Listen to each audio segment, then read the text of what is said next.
My name is Scott Lovelis. I've been from Altaloma, California. Been judging since 2004. Dual sanction. I judge USDA and I judge ASCA.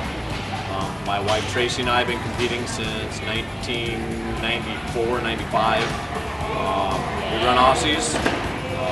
We're on our 7th Aussie. 4 have been rescues. 3 were purchased for the purpose of doing agility. And we love it.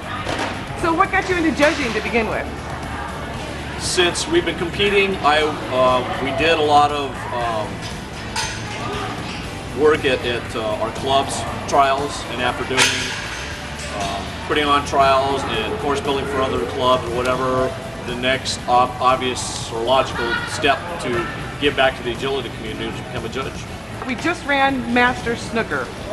So talk about the course a little bit. 3 or 4 reds. 3 or 4 reds. So give me some description of that. I like doing snookers that kind of level the playing field, so you don't have to have like a screaming fast border collie to go out and do. In fact, I tend to design snooker courses where doing 7s is actually kind of tough. Tracy's always my first set of eyes. I design a course and give it to her, and if she goes, I really want to run this, then I know I probably nailed it. You know, it's probably a good course, but every once in a while she's like, I can't get to the 7, I can only get to 1-7, so I'll say that's fine, that's what I meant to do. And part of the other course design has to do with what classes before it and what classes after. Like, since we're doing steeplechase here, I left the A-frame and weaves in snooker rather than moving them out and trying to move them back in. You know, I also design almost like thinking course building, that the better I can nest, the faster things go, and the less my course builders have to move stuff around. So when you designed this Master Snooker course, what was the strategy behind it? So what would you think was going to be the optimum course for people to run in order to be successful? They had to get, the 7 was a serpentine, so it was fairly easy. It wasn't like a difficult 7. Sometimes a difficult 7 is put up, people will avoid it, where this one was, I think, was a little bit enticing, so more people wanted to go for it. But putting the majority of the 6s on the reds on the other side of the ring forced them to do a little running. I like watching the dogs run. I like seeing the dogs open up and run. So I tend to do fast and flowing. So if you would have run this course, what would your pattern have been? Wow.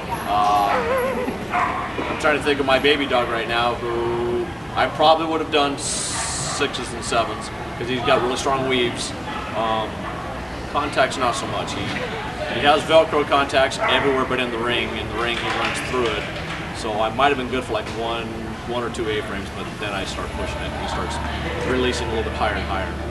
So for everybody that ran, whether it was Masters or Performance or even the Veterans dogs, did anybody do a course that was like, that's a great course, or what were you thinking? A little bit of everything. I think it was the first dog that came out, went out and did 3 7s and 5. And right away it was like set the bar kind of high, and it's like, okay, wow, there's the run to beat right there. So pretty nice. What about some of the other? Was there any surprises on the course about people like, wow, that's a good plan, I wouldn't have thought of that, or anything like that? Not really. Pretty much everybody. I don't know about plans. A lot of times it has to do with what their dog is better at. You know, some people would avoid the A-frame if they're not, if their contacts aren't good. But the majority of people ran what I thought was going to happen. A lot of 5s, which is the A-frame. So a lot of because that was right in the middle, so they could get to and from the reds across the 5 really easily.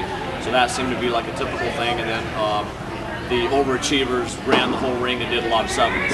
A lot of people either love snooker or they hate snooker. So what kind of advice can you give to people that are afraid of snooker, or advice that they can do about the super cue? Because there's always that pressure to get the super cue at Masters level. And I was in that predicament with my last dog, Merlin. He was kind of a bow-legged, lopey Aussie, but we were in the 22-inch division, so we were amongst all the blazing fast border collies. So you've got to pick what's best for your dog. You pick the highest value obstacles you can, and pick the most flowing course that's good for your dog. And a lot of times you run what's best for your dog and let everybody else go out and quote-unquote crash and burn. Let them go for all 7s and not get it. You run 2 6s and 1 7, or a 5 and a 6 and a 7. Whatever's best for your dog, and a lot of times the super cues eventually start coming. As far as playing the game, it's one of those things you can teach people. You can show them here's how to do it, but it's like you just got to go out and do it. You've got to do it without being freaked out about it. I actually love judging snooker. My very first judging assignment, the club did a snooker each day, and then at the end of Sunday they took the top 15% from each of those first two rounds, and they did a third snooker shootout. So, you know, right out of the gate, my very first assignment, I had to design and judge 3 snooker courses, and I learned to love doing snooker. So it's a great class. So any other advice you want to give handlers, whether they're just starting out, whether they're just getting into masters, anything to help people out? Have fun with your dog. It boils down to, a lot of people will ask me, non-agility people will say, what's a good dog to get? What should I get to do agility? And it's like, if the dog has an inherent desire to please the handler, any dog can be an agility dog. And it's something fun to do with your dog, just go out and do it.